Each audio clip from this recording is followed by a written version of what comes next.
another vlog, Car Freak 458, and I welcome you here in a beautiful Muscat gated community of Al Mouj. And look what we got today. The morning couldn't start better with a SL 400 AMG Mercedes convertible facelift model 2016. It's one of the ultimate Grand Tourer when it comes to the Mercedes, creme de la creme, basically a comfort Grand Tourer and all-rounder. Apart from that, it has a lot of sporty features. Let's start a little bit about this look and facelift. As we say, it's a bit more curvy than the previous model that used to be a bit more edgy, and you can see that one by the front headlights and a front mask which has a huge Mercedes sign and these kind of signature diamond things and the pins basically from the newer models as well. A bit inundated comparing to the models that came in 2016 and 17, such as the S-Class and everything else, which we're going to see later on basically. But the signature thing for the SL, a huge front hood basically with the curves that dates back in the 1957 with one of the first SL300 gold ring. These are the lovely air vents, even though these are just kind of accessory on the car. Whole line, as I said, a huge body in front, then a nice curvy cabin with a small boot. Over here, tail lights again, a bit more curved than the previous models. Then we have these wonderful exhaust systems. Of course, these are fake. The real one is underneath. These are just like Orioles, or the kind of a nice touch from the Mercedes with a fog light that is in a style of the F1 cars. 3-liter V6 engine. Comes with a 367 horsepower, and it's the lowest model, let's say, amongst the range of the SL, even though not the least attractive, as I would say. Basically, for myself personally, this is one of the best models when it comes to the Grand Touring, when it comes to the all-rounding and the long cruising thing. The best part of it is, as I said, it's also convertible, so you can just put your roof down.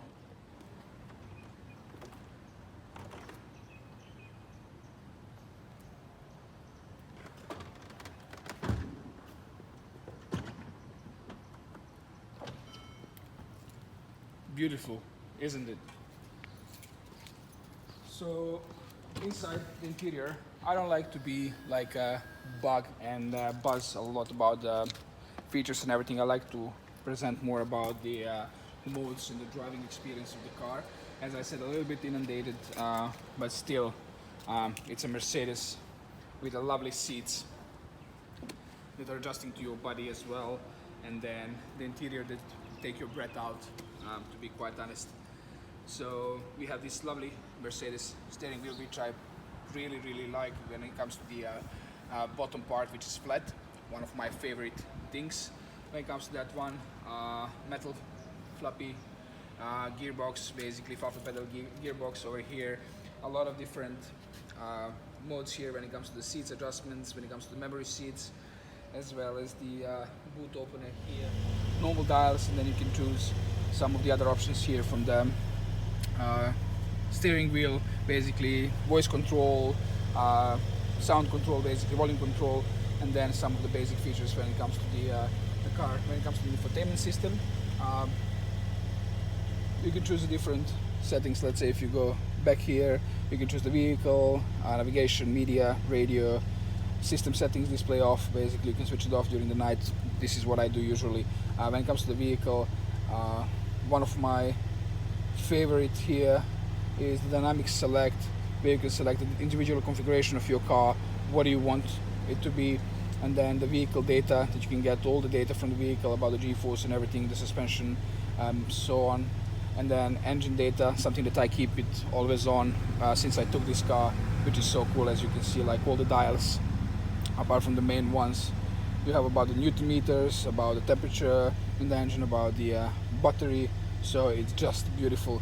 Going back over there individual configuration, as I said, vehicle settings, vehicle data, going back, seat settings basically, as I said, massaging, you know, whatever you want, different type of massages. It's like you went to Thailand and not sat in the SL Mercedes. Dynamic seat, and then seat heating balance, reset all the other side, the other settings basically. Consumption, about the engine. Yeah, talking about the consumption, this V6 model on the highway it spends like around 10 liters per 100 kilometers, and in the city it's like between 12 and 14 depending on how heavy are your shoes. You know, if you have like boots of the steel, you're gonna be on 14, 15, up to 20 liters, but if you're driving it nicely, you're gonna spend like 12 to 14 liters in the city, and then as I said, outside on the open road. Different AC controls, the AC maneuver roles as well here, as well as the infotainment system when it comes to the radio, media, navigation, telephone and everything. As I said, nothing is touchscreen here, but then very familiar shape, and the thing is here when it comes to these round air vents in terms of the AC controls.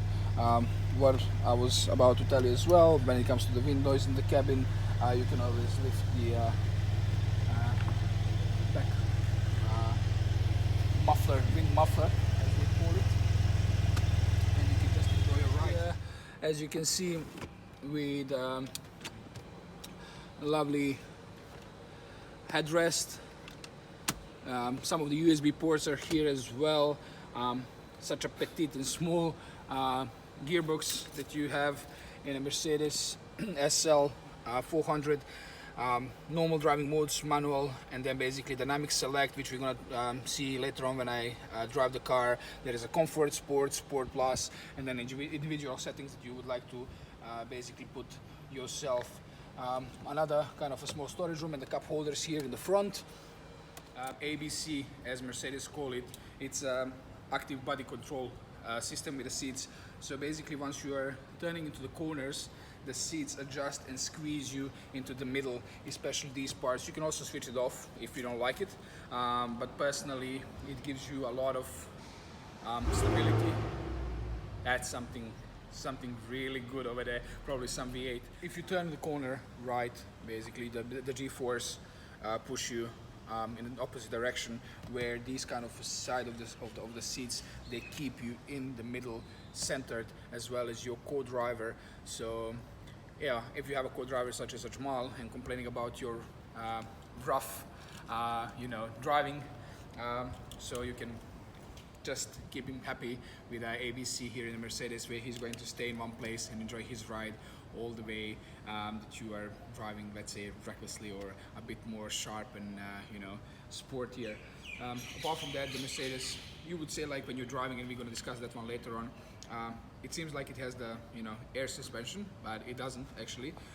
One of the other features that it has, it's driving control stability in the corners. So it tries to level the car, especially if you go, let's say, a bit more faster in the corner. You take the corner, the car stabilizes itself for a better driving experience. For the basic model V6 B-Turbo with a 367 horsepower, as I said, and then it goes to the SL 500, which is a V8 engine, and up to the AMG SL 63 and 65.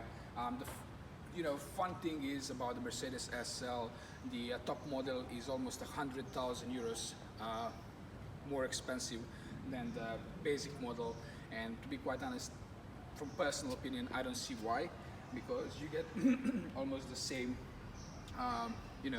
experience in both of them, apart from the AMG being more responsive on the throttle, being more responsive, let's say, in the corners, and having that kind of louder noise and less comfortable ride even. So when it comes to the SL 400, they used to produce the same ones for the American market, the US market, which was SL 450, where the SL 500 here was SL 550 for the US market. Some of the funny things that Mercedes does for the US market, and then European and the rest of the market here in the Middle East and Asia, basically. So as I said earlier on, from 0 to 100 or 62 miles per hour, it takes 4.9 seconds, where the AMG top model does that in 4 seconds. So think about it, 0.9 of the second for 100k. I would rather keep that money in my pocket, to be quite honest. So let's start the car and crack on.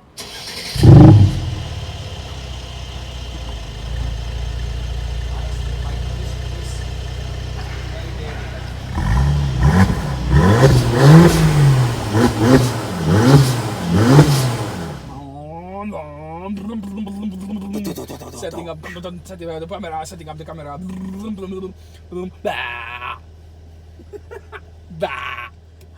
Can you see my bald head? Ooh. Mercedes Benz.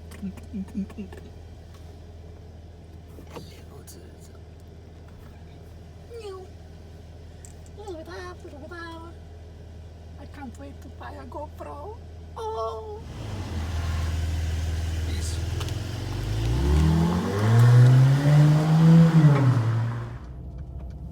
Even in the smallest corner, this thing is just squeezing my body into it.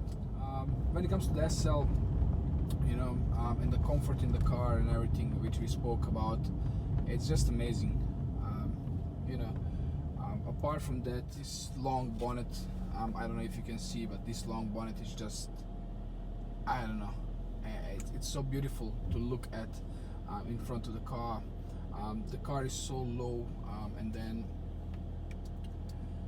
these dynamic settings and everything, just beautiful, you know, beautiful. As I said, I like to keep it on the Newton meters and the temperature of the engine, basically, so I know what's going on in the car at any given moment, especially if you're driving it in a Sport or a Sport Plus mode. The owner of the car, she's keeping the car in a Sport Plus mode non-stop. Last night when she was rocking with the car, the only thing I could hear from the signal was like burbles of this magnificent V6 engine. It was just like, you know, burbles, and then downshifts. It was amazing. Like when the roof is down, you know, and the wind muffler, or you know,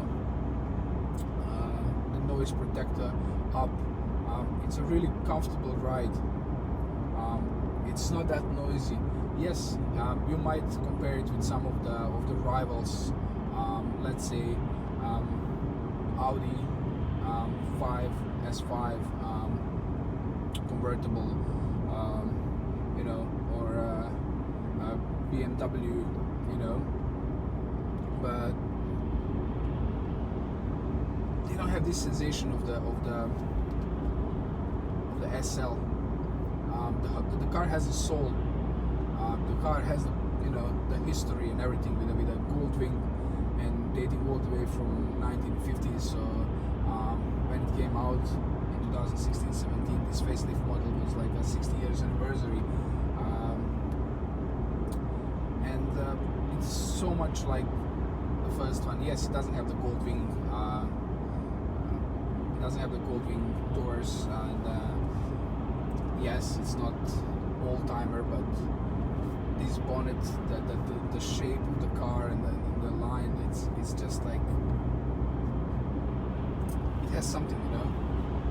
No matter how, you know, better some other cars in the same segment and probably for the same price can be, when it's in the comfort mode, it is just a long distance cruiser.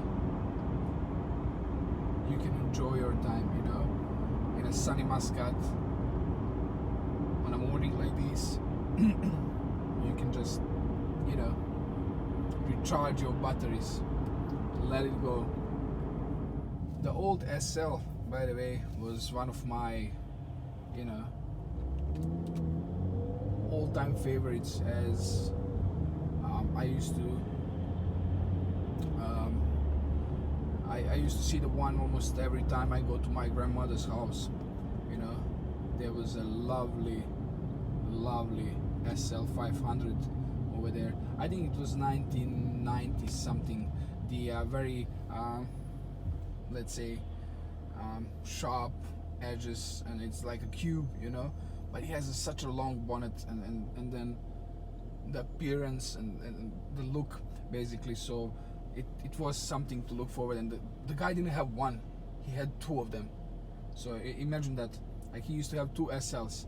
Both of them, they look like they just came out of the factory. And it was, you know, I don't know. Even these days, when I'm visiting my grandma, I can still see one of the burgundy or maroon color one parked always in front of the building. It looks just, you know, timeless. It's a timeless, you know. That's the right word if I was about to choose the one. SL500 has the 9-speed automatic gearbox with the flap pedals on the steering wheel, of course, as I mentioned. So it knows when to choose the right gear at the right moment. No matter if you're slowing down, if you want to accelerate on the highway and just overtake someone, it lowers it down for like a couple of gears, and there you go. It's just a nice and smooth gearbox, basically, that this car has. And I mean, you know, they started back in the days with a 7G tronic and then 8-speed automatic gearbox, and this one has a 9 speeds. You know, it might seem a bit too much, you know, considering the other cars and what we're used to. But actually, as I said, it's a very clever system.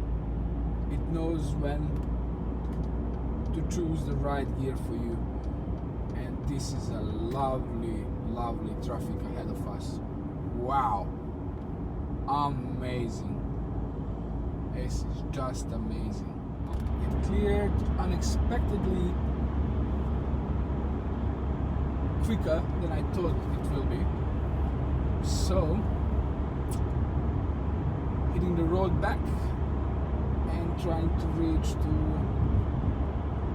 some mountain road and get some Starbucks coffee. I don't know if you knew, guys, but I'm a huge fan of Starbucks. So yes, we are getting to one of the most famous Starbucks branches here in Oman, which is Curry Beach Road. One of my favorites as well. In some of the previous, one of the previous videos, I was talking about the Curry Beach Road and the amount of the cars over there around the Opera House and the Continental Hotel. But apart from that long stretch next to the seaside, basically, it's just amazing. And it has Starbucks. Guys, please don't drive and text. Please. I've been driving now for a while and I haven't used the cruise control. It's just nice to feel the power on the throttle, you know. This could be your daily, guys. Honestly, this could be your daily. It's such a comfortable car. It's not thirsty, yet it has a lot of power. I mean, over 300 horsepower. It's not a joke. Even though it is heavy, you know, it is heavy. It's almost 1,800 kilograms, you know. So that's more than a ton and a half, you know. So it is heavy, but still, it's very nimble.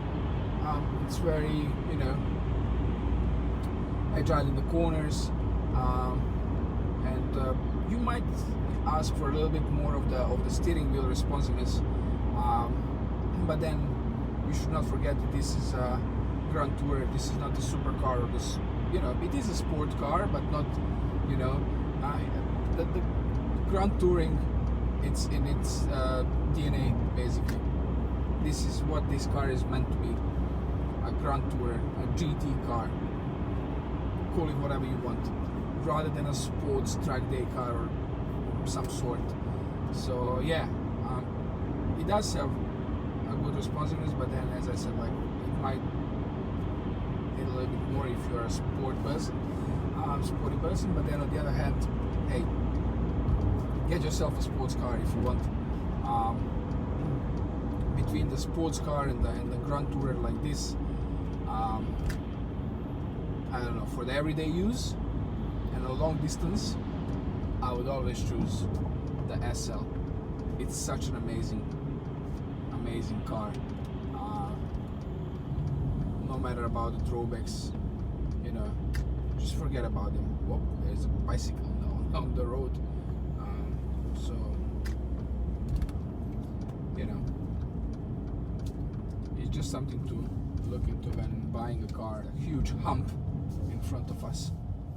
So I better take it slowly, as this is not an SUV. It's a lovely convertible, and I adore the way it feels. While we're waiting on the red signal, I don't know if you're going to be able to see on the dash, but if you tap 2 times the brake pedal, it holds the brakes, so you can just, you know, keep both your legs nice and relaxed. This is one of the features that even older Mercedes back in 2013, I think, 14, with the E-Class, I experienced that one. E-Class used to have that one. I mean, it still has, but it's back, like it's almost like what, 15 years old feature, but still so cool, because, you know, usually you keep your foot on the brake and, you know, you get a muscle cramps or whatever it is. Here, no need, just a slight tap on the brake and it holds for you. To start, you just tap the acceleration pedal, off you go. Mercedes, right? Let me just change a bit to the dynamics. You can hear the noise. It did it by itself. You know? And you can hear the problems.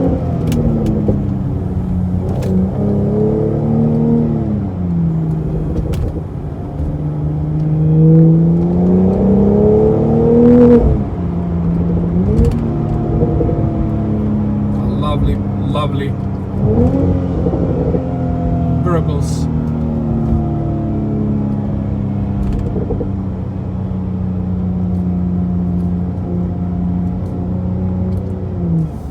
Just love it.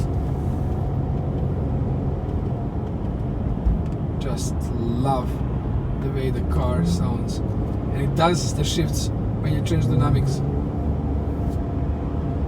It's so nice. It is so nice. The response on the throttle that you get from the car, it's just amazing. And trust me, you have to keep both of your hands on the steering wheel with this car. It is so powerful. When in the sport mode, not in the Sport Plus, only in the sports mode, it might slide.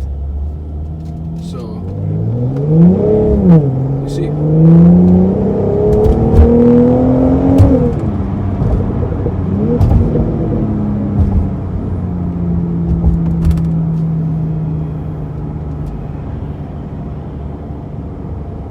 Just amazing. We are here, guys, and then it's such an amazing car. It sounds such amazing. Like if we were in the comfort mode, it would be already in the 6th or 7th gear. Considering that we are in the Sport Plus, it used to keep it in the 3rd gear, which is like amazing, you know.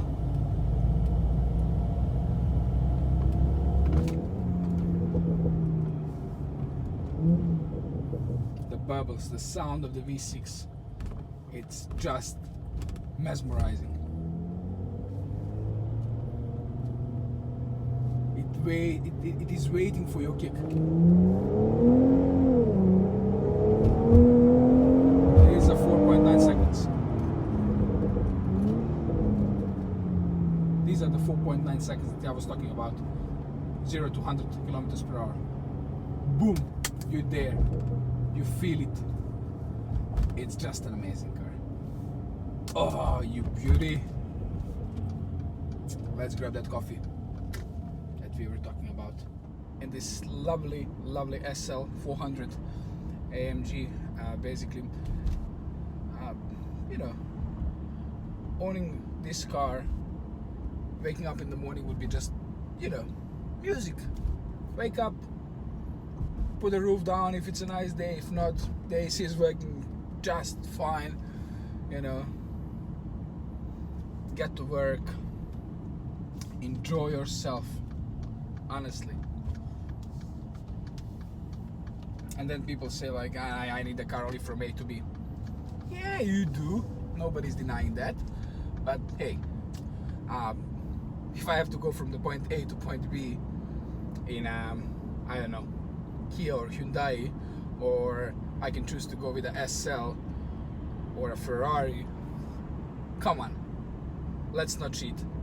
It's way better to do it this way, in style, honestly. One of the features that I'll show you also when we stopped is kind of sunroof. As you can see just a little bit here, it's kind of I don't know, tinted now, blacked out, but then if you press this button, it opens up. How cool is that? I mean, how cool is that, guys? Look, boom. And then if you want it more sunny and open, bam, you have a lot of lights in the cabin. So this is a particularly good option if you live in the GCC. For one, the temperatures can go up to the roof, 45-50 degrees of Celsius. So it's really hot, you know, and it really can heat your car. So the sun can kill your head, especially if you're bald like me. So I click of a button, boom.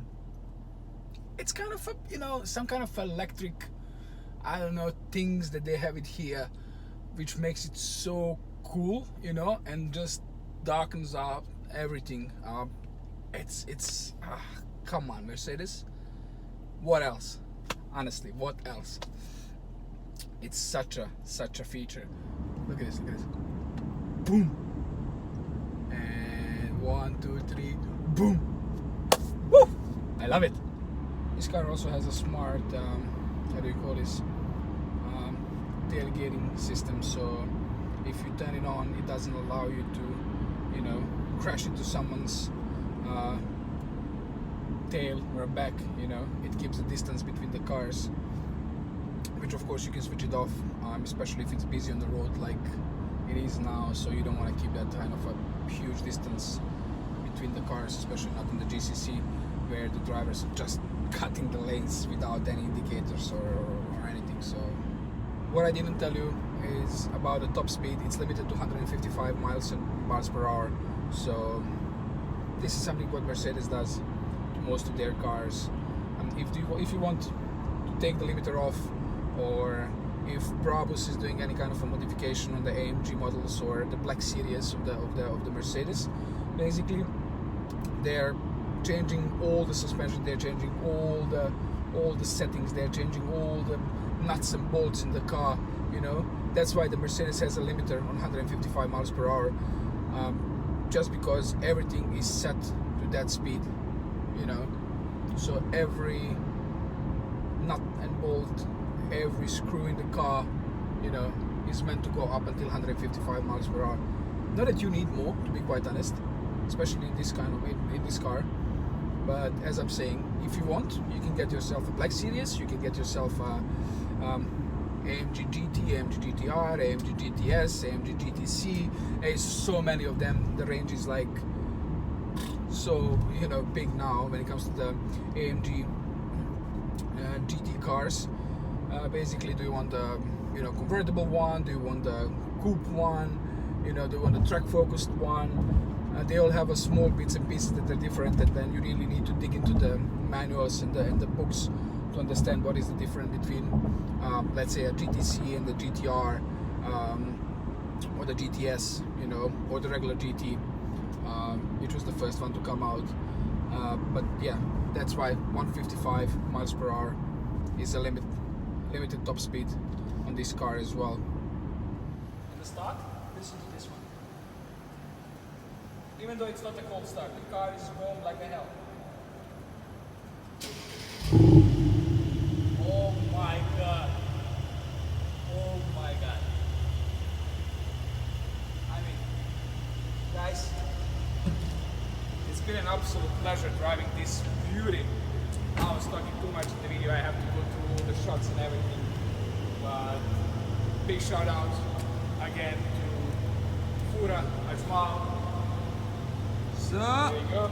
My wife Lilith as well for the ideas on how to record everything, and the owner of the car. Thanks a lot. Please subscribe, like, and share.